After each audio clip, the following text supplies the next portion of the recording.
Reciban un saludo cariñoso de su programa, este canal, ¿verdad? Un café con raíces. ¿Cierto? Con aroma a Torá. ¿Ya? Con aroma a Torá. Hemos estado estudiando, ¿verdad? Y les agradecemos todo el apoyo, les agradecemos a los nuevos suscriptores, agradecemos cada vez que le dan un like, ¿verdad? Y los animamos a que compartan estos videos, ¿ya? Esta semana vamos a partir, ¿cierto?, con un estudio nuevo, pero antes vamos a tener una oración por Israel. Es importante que oremos y bendigamos la tierra porque Dios ama esa tierra, ¿verdad? Así es, ya oremos. Señor eterno, Dios de Abraham, de Isaac y de Jacob, como hemos estado estudiando durante todos estos días, Señor, las parachá, queremos pedir, Señor, que su presencia sea sobre el pueblo amado de Israel. Que usted los bendiga, que usted los cuide, que usted los fortalezca, que usted llene, Señor, sobre ellos shalom, paz, Señor, en sus corazones.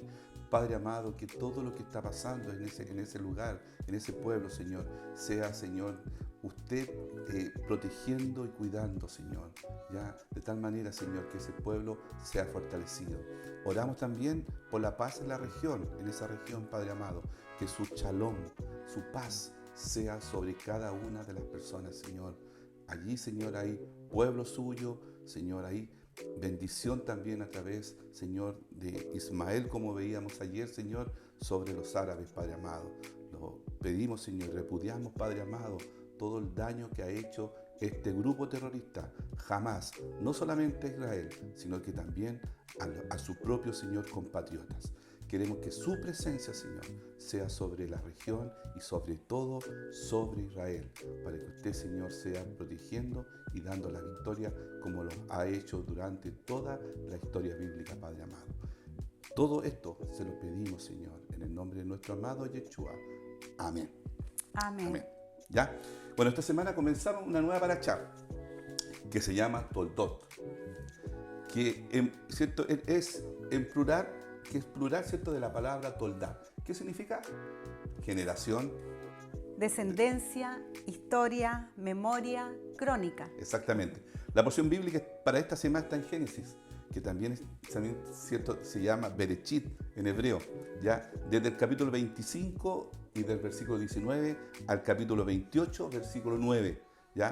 Con lectura, ¿cierto?, también en el libro de Malaquías, que es los profetas, también, ¿cierto?, llamado Haftará. Y en Malaquías es del capítulo 1, versículo 1 al versículo 2, perdón, al capítulo 2, versículo 7. ¿Ya? La primera porción de esta liyá está en Génesis o Berechit 25, 19 al capítulo 26, versículo 5. ¿Ya? Por lo tanto, ¿cierto?, vamos a leer esta porción en la versión Reina Valera. Muy bien. Ya, dice, estos son los descendientes de Isaac, hijo de Abraham. Abraham engendró a Isaac y era Isaac de 40 años cuando tomó por mujer a Rebeca, hija de Betuel, arameo de Padán Aram, hermana de Labán, arameo. Y oró Isaac a Jehová por su mujer, que era estéril, y lo aceptó Jehová. Y concebió Rebeca su mujer, y los hijos luchaban dentro de ella. Y dijo, si es así, ¿para qué vivo yo? Y fue a consultar a Jehová, y le respondió Jehová, 2 naciones hay en tu seno, y 2 pueblos serán divididos desde tus entrañas, y el pueblo será más fuerte que el otro pueblo, y el mayor servirá al menor. Cuando se cumplieron sus días para dar a luz, he aquí había gemelos en su vientre, y salió el primero rubio, y era todo velludo como una pelluza, y llamaron su nombre Esaú. Después salió su hermano, ¿cierto?, trabada su mano al cascañar de Esaú, y fue llamado su nombre Jacob. Y era Isaac de edad de 60 años cuando Dios dio a luz. ¿Ya? Bueno, en este pasaje, ¿cierto?, podemos ver la palabra hebrea traducida como descendencia. Eso es Toldot, ¿verdad? Sí.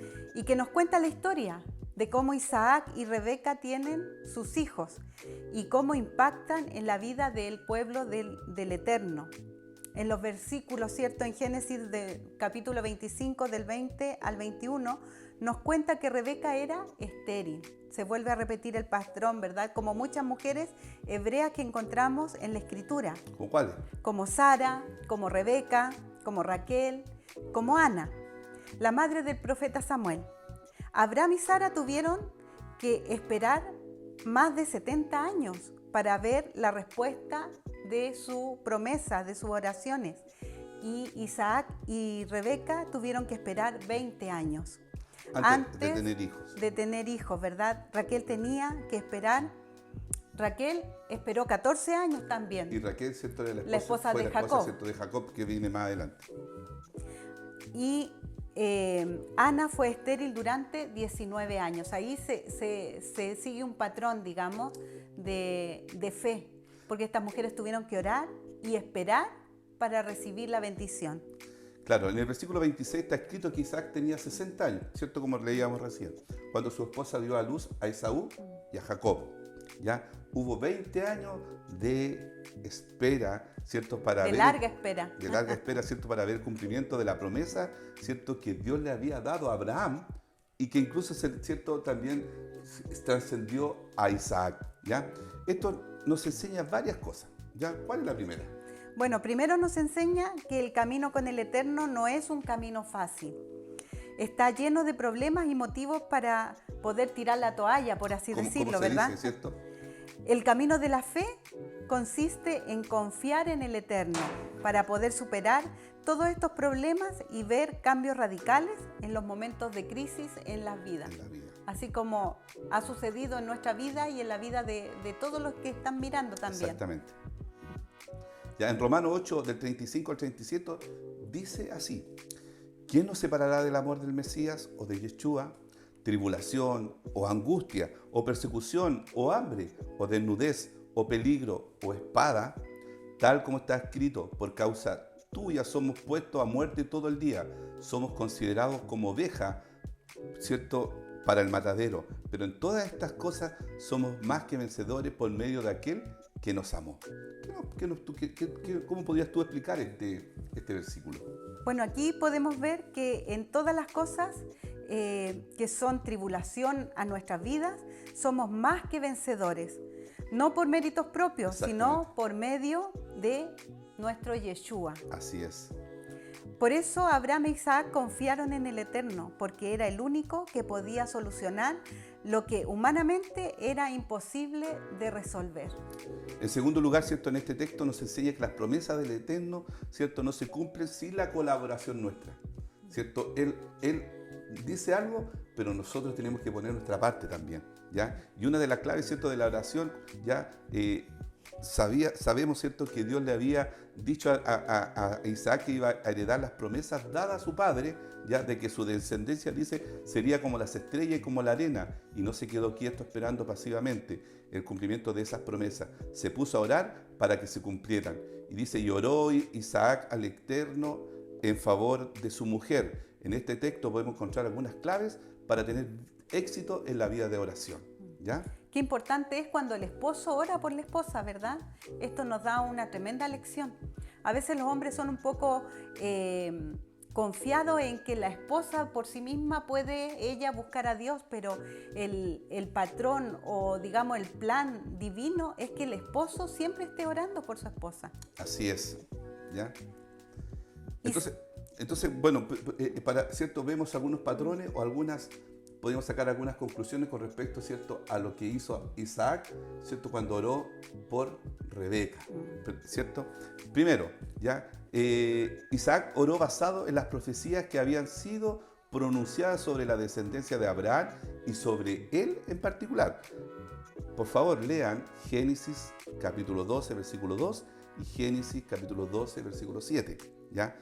Esto significa, en primer lugar, que no estaba buscando sus propios intereses en la oración, sino los intereses del Eterno, al igual que nuestro Señor Yeshua, según vemos, ¿cierto?, en Lucas 22, 48, donde está escrito: no se haga, ¿cierto?, mi voluntad, sino la tuya. Y en segundo lugar, ¿cierto?, de este primer punto, ¿cierto?, significa que oró con fe, confiando en que el Eterno es poderoso para cumplir lo que ha prometido. Lean Mateo capítulo 21, versículo 22, ¿ya?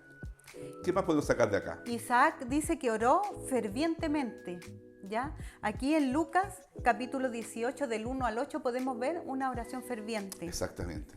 Isaac oró sin cesar.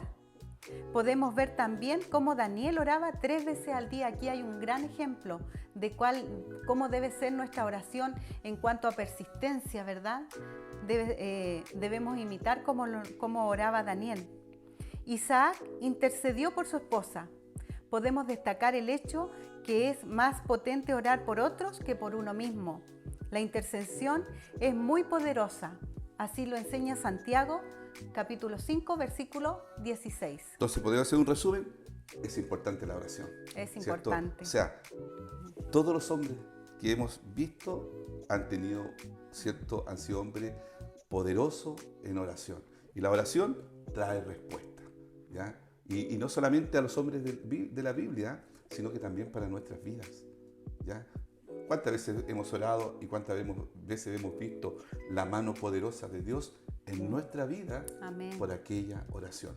Y seguimos orando. Todos tenemos, ¿cierto? Oramos por nuestros hijos, oramos por trabajo, oremos, ¿cierto? Por nuestras necesidades, oremos también por aquellos que requieren de nuestra oración, ¿ya? En el versículo 22 nos dice, los hijos luchaban dentro de ella, y ella dijo, si esto es así, ¿para qué vivo yo? Y fue a consultar al Eterno, ¿ya? Viene, ¿cierto? De la raíz ratzat, que significa luchar, ¿ya? Pero también está relacionada con la palabra rat, que significa correr.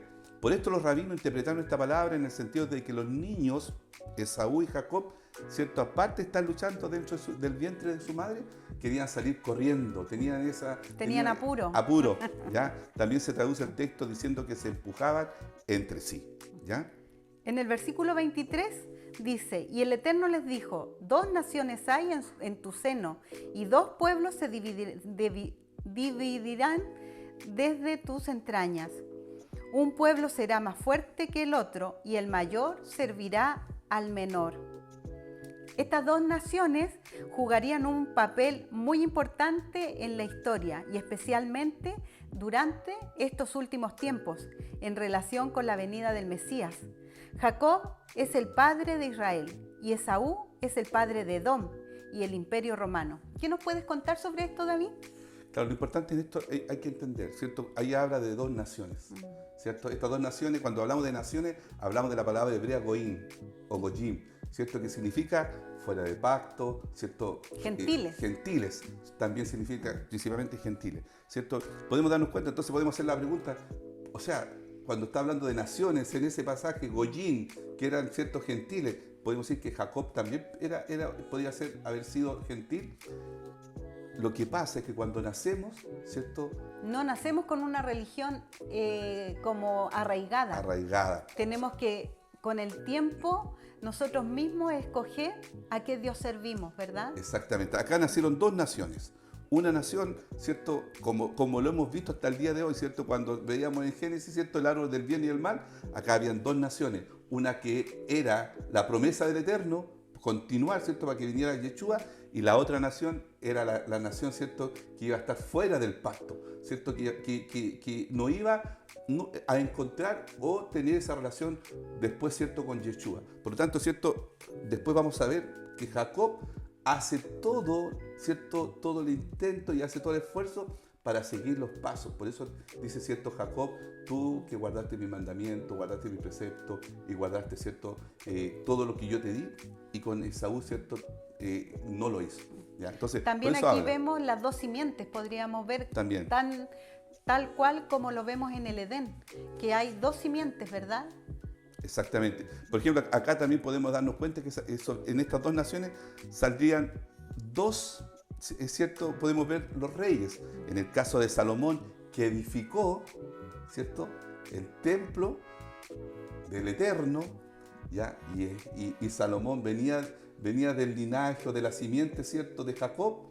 Y vemos también, ¿cierto?, que el emperador Adriano en el tiempo de Jesús, ¿cierto?, destruyó el segundo templo. ¿Y de quién venía esa línea de la línea, del ¿cierto?, emperador de Saúl, Adriano? de los edomitas, ya que vamos a ver más adelante. Entonces, en estas 2, ¿cierto?, venían 2 naciones. Por eso, cuando fue a consultar Rebeca, ¿cierto?, el Eterno le dice que en su vientre habían 2 naciones, ¿ya? En el versículo 25 nos dice, salió el primero rojizo, todo velludo como una pelliza, y lo llamaron Esaú. Y el versículo 26 nos dice, y después salió su hermano con su mano asida al talón de Esaú y lo llamó Jacob. Isaac tenía 60 años cuando ella los dio a luz. La palabra hebrea para talón es Ekeb. Como la cabeza simboliza el principio de algo, el talón significa su final. El hecho de que Jacob estaba agarrado del talón de Esaú significa que finalmente él tomará el dominio en el mundo, cuando el dominio del Imperio Romano sea destruido con la venida del Mesías. El Imperio Hebreo dominará al mundo entero, como está escrito en Daniel 2, 34 y 35. Lo invitamos a leerlo, ¿ya? Porque allí, ¿cierto?, simboliza, ¿cierto?, los piernas y los pies de la estatua, ¿cierto?, que el rey Nabucodonosor, ¿cierto?, construyó, ¿ya? Y representan al Imperio Romano, ¿ya? Lo invitamos a investigar, ¿cierto?, sobre esa estatua. Teniendo en cuenta que Esaú representa ese Imperio Romano. Exactamente. Ese imperio, ¿cierto?, será golpeado a los pies, ¿ya? El mismo lugar que Jacob agarró de su hermano, y así se establecerá el imperio judeo mesiánico en toda la tierra, como está escrito en Daniel 2, 44 y 45. ¿Ya? En Abdías, ¿cierto?, en el versículo 21 está escrito, y subirán libertadores al monte Sión para juzgar al monte de Esaú, y el reino será del Eterno. Así que el nombre de Jacob puede ser entendido como el que vencerá, el final, y el que suplantará al final. No existe ninguna profecía que hable de la restauración de Edom, de donde viene, ¿cierto?, Esaú, ¿ya? Después de su destrucción en la historia y en los últimos tiempos, ¿ya? En el versículo 27 dice, los niños crecieron y Esaú llegó a ser diestro cazador, hombre del campo, pero Jacob era hombre íntegro, que habitaba en tiendas. Jacob era íntegro. En hebreo esa palabra es tam, que significa que no era hábil para engañar, como Esaú. Íntegro era sencillo. Jacob vivió en tiendas, que en hebreo es ogel, que significa tabernáculo, aprendiendo las instrucciones del Eterno y los mandamientos de su padre y su madre. Aquí hay un mal entendimiento, que se pensaba que Jacob era como el niño consentido, ¿verdad? Pero no, al referirse que era hombre de tienda, era porque era un hombre que buscaba la presencia de Dios, que estudiaba, que meditaba en sus enseñanzas, que guardaba los mandamientos que le eran enseñados, dice acá, por su padre y su madre, ¿verdad? Exactamente. En el versículo 31 nos dice, pero Jacob le dijo, véndeme primero tu primogenitura. Lea el pasaje bíblico, que vamos a ir avanzando, porque esto es largo, esta porción, ¿ya? La primogenitura era una herencia espiritual. Era algo, ¿ya?, importante. Que consistía en la responsabilidad de conservar las tradiciones familiares y el derecho de representar la familia y servir como sacerdote con los sacrificios. Antes del pecado con el becerro de oro, todos los primogénitos, ¿ya?, de Israel eran sacerdotes, ¿ya? Pero después, ¿cierto?, los levitas fueron puestos en su lugar. Recordemos, ¿cierto?, que cuando salieron de Egipto... Con ese evento del becerro de oro. Sí, antes los primogénitos eran los sacerdotes. Pero después de ese evento, lo único que no participaron fueron los levitas en la construcción del becerro. Por eso Dios, ¿cierto?, establece que los levitas sean los que, ¿cierto?, continúen con el sacerdocio. Pero al principio, ¿ya?, no era así, ¿verdad? En el principio no era así, ¿ya? También el primogénito recibe la doble porción del padre. No, sí, es una garantía ser primogénito. Como está escrito en Deuteronomio 21, del 15 al 17, ya, por favor, lean este versículo. ¿Ya? Y en el Nuevo Testamento, ¿qué nos dice? En Hebreos 12, versículo 16 dice, que no haya ninguna persona inmoral ni profana como Esaú, que vendió su primogenitura por una comida. Exactamente. Aquí dice que Esaú era profano. Sí, exactamente. La palabra que se encuentra en la traducción griega, que se tradujo como profano, es común, es bébelos. O sea, era una persona profano, era una persona común, que no hacía diferencia entre lo limpio y lo inmundo, entre lo santo y lo profano. Exactamente. ¿Ya? ¿Qué nos enseña esto? nos enseña que Esaú era una persona vacía por dentro, que era con una imagen de respeto solo por fuera, pero por dentro no era una persona íntegra, ¿verdad? Que no hacía diferencia, como decíamos, entre lo sagrado y lo común, que no valoraba su llamado espiritual, no valoró su primogenitura, ¿verdad? Que tenía como consecuencia un sacerdocio, y solo vivía para llevar y llenar sus propios deseos naturales, sin importar las consecuencias futuras. Exacto. Apreciaba más lo material y el placer que los valores santos y eternos.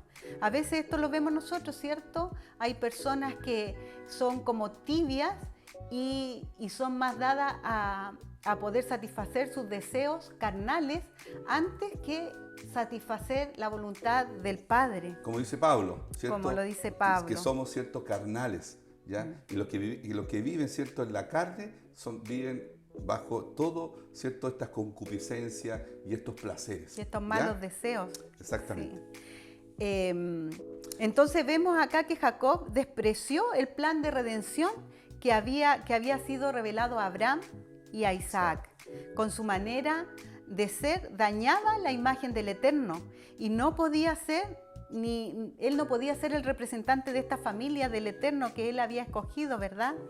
Ni el canal de bendición. No podía ser ese canal de bendición tampoco. Hacia las naciones. Claro. Por esto Hashem lo aborreció, como está escrito en Malaquías 1, del versículo 2 al versículo 3. Lo leo, dice: yo os he amado, dice el Eterno, pero vosotros decís: ¿en qué nos has amado? ¿No era Saúl hermano de Jacob? Declara el Eterno. Sin embargo, yo amé a Jacob y aborrecí a Esaú, e hice de sus montes desolación y di su heredad a los chacales del desierto. ¿Ya? Y en Génesis 26:1 dice: y hubo hambre en la tierra, además del hambre anterior que había ocurrido durante los días de Abraham. Y se fue Isaac a Gerar. Y Abimelec, rey de los filisteos, Abimelec fue el hijo del rey anterior que vivía en los tiempos de Abraham, que había recibido el mismo nombre. Abimelec significa mi padre es rey, por lo tanto se piensa que es un título, ¿verdad? Isaac tenía planes para bajar a Egipto para escapar del hambre, como lo había hecho su padre. Así es, ¿cierto?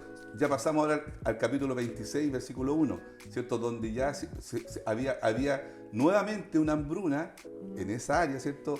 Y Egipto era la solución, ¿ya?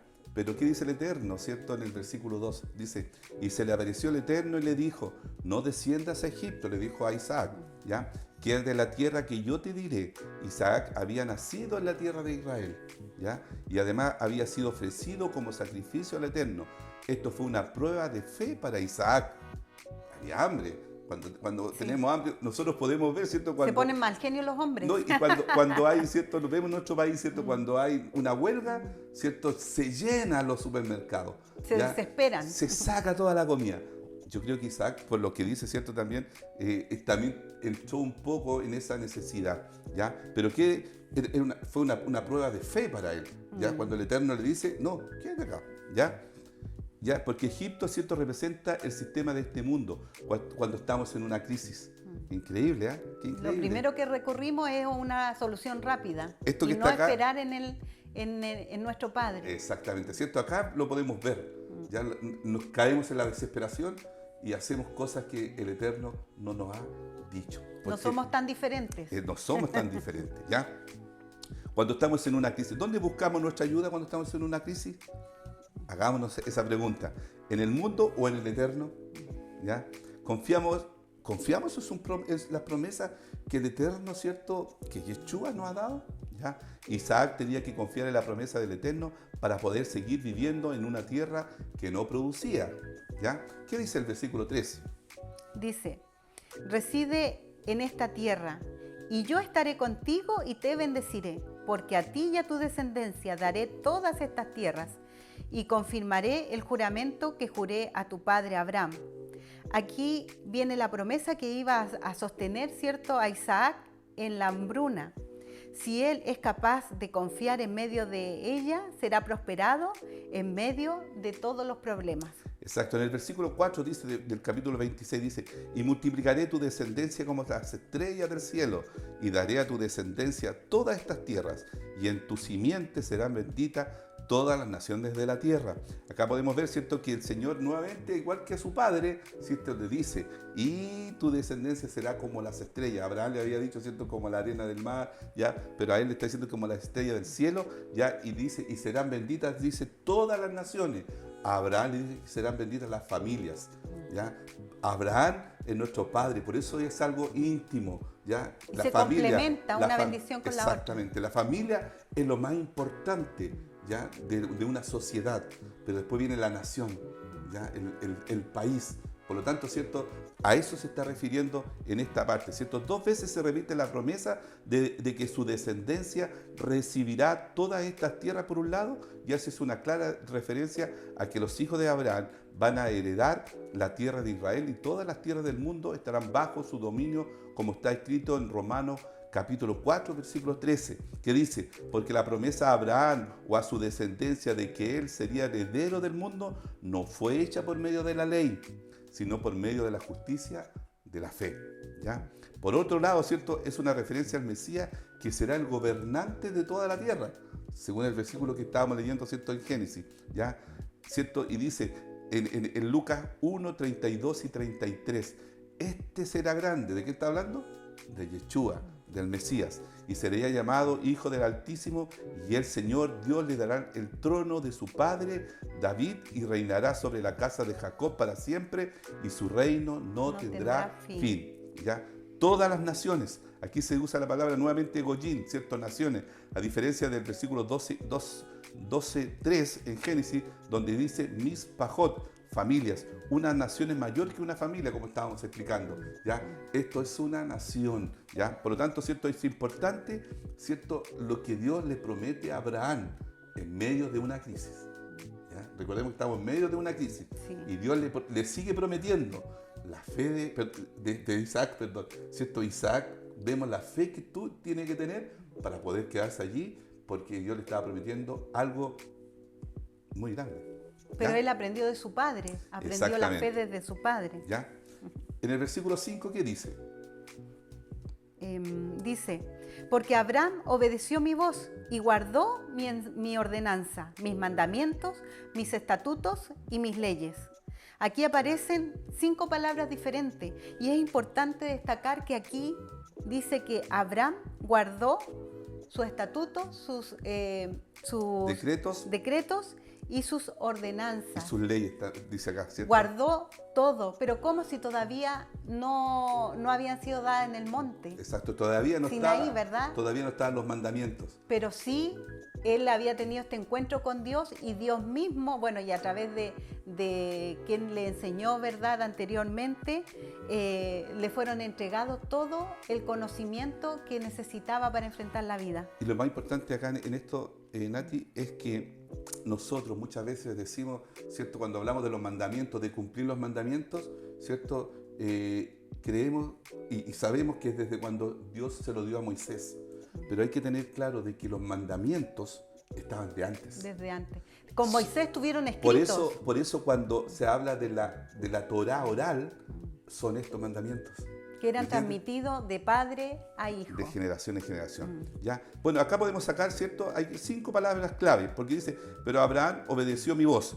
Ya, en hebreo es chamá Abraham de Colí, que tiene que ver con obediencia a la voz del Eterno, como está escrito en Romanos 8:14, porque todos los que son guiados por el Espíritu de Dios, los tales son hijos de Dios. ¿Ya? Obedecer. ¿Ya? ¿Cuál es la segunda? La segunda palabra es guardar. Y guardó mi ordenanza, dice la palabra. En hebreo se dice Bashishmor Mishmarti. De esto aprendemos que Abraham tenía una actitud de vigilancia y cuidado en cuanto a las cosas del Eterno que había de guardar. Exactamente. Era como un guardador. Y que nosotros no tenemos. Tomamos todas las cosas ligeras. Sí. No guardamos mandamientos y decimos que están abolidos, que no son para nosotros. Pero imagínate. Dios no cambia. Exactamente. Cómo, ¿cierto?, Abraham, Isaac y Jacob ¿cierto? Y bueno, y todos los hombres de la palabra, incluso Pablo, guardaban los mandamientos y eran celosos. Y aquí vemos la diferencia de Esaú, seguramente que él no le dio importancia a estos mandamientos y él vivió su vida como él quiso. Y ahí está el resultado. Y ahí está el resultado. Y de ahí salió, perdón mi amor, y de ahí salió toda esta idea romana, que al final hizo un sincretismo entre lo verdadero con lo falso. Exactamente, también guardó mis mandamientos, que es la palabra misbot, que normalmente incluye todos los mandamientos del Eterno. ¿Cierto? Bueno, cada vez, ya cuando empiezan a salir los mandamientos, ¿cierto? En lo que están escritos en la Torá, lo vamos a colocar en nuestro canal, para que usted, ¿cierto?, los conozca y sepa, ¿cierto?, cuáles son los mandamientos que el Señor nos dio, aparte de los 10 mandamientos, ¿ya? Así que es importante, ¿ya? También habla de los estatutos, mis estatutos, dice. En hebreo es jukotai. Son aquellos mandamientos que no tienen explicación lógica, contra los cuales se revela la inclinación al mal más que contra los otros mandamientos. Exactamente, ¿ya? Y por último, ¿cierto?, mis leyes, ¿ya? Y mis leyes, ¿cierto?, en hebreo dice Be-Torotai, de la palabra Torah, instrucciones y enseñanza. Oye, de este versículo podemos sacar varias cosas, ¿cierto? Porque Abraham obedeció y guardó todo lo que el Eterno le había dicho, ¿ya? Vemos, por lo tanto, que varios de los mandamientos que luego fueron escritos estaban rigiendo ya la vida en los patriarcas del, ¿cierto? Y en sus hijos. Y en sus hijos, ¿ya? Esta es una hermosa parashá que nos enseña que debemos orar, confiar, esperar en las promesas de Dios, no desesperarnos, ¿verdad? Exacto. Buscar primeramente al Creador, al que nos entregó un alineamiento de vida, porque la Torá no es nada más que son instrucciones de vida y en Él debemos confiar, porque un padre quiere lo mejor para sus hijos, ¿o no? Así es, ¿ya? Es importante esta nueva parashá que comienza esta semana. Interesante. ¿Cierto? Toldot, ¿ya? Así que le animamos, ¿ya?, A que sigamos estudiando juntos. Y sabes que lo que más interesante para nosotros que llevamos ya un tiempecito un poquito más largo, ¿cierto?, un par de años, en este descubrir la escritura, es que Toldot, descendencia, las descendencias tienen un valor. Ya lo vimos, ¿cierto?, cuando partimos con Ismael, hoy día lo estamos viendo, ¿cierto?, con Esaú, ¿ya? Por lo tanto, tenemos que tener claro que de aquí salieron dos grandes, ¿cierto?, naciones. Los árabes a través de Ismael y a través de Esaú, Edom, los edomitas, que son, ¿cierto?, todos aquellos que son parte del círculo de Roma, podríamos decir, ¿ya? Así que, súper importante, ¿ya? Bueno, nos despedimos disfrutando este café con raíces que cada día está más interesante. Nos vemos mañana. Que estén bien.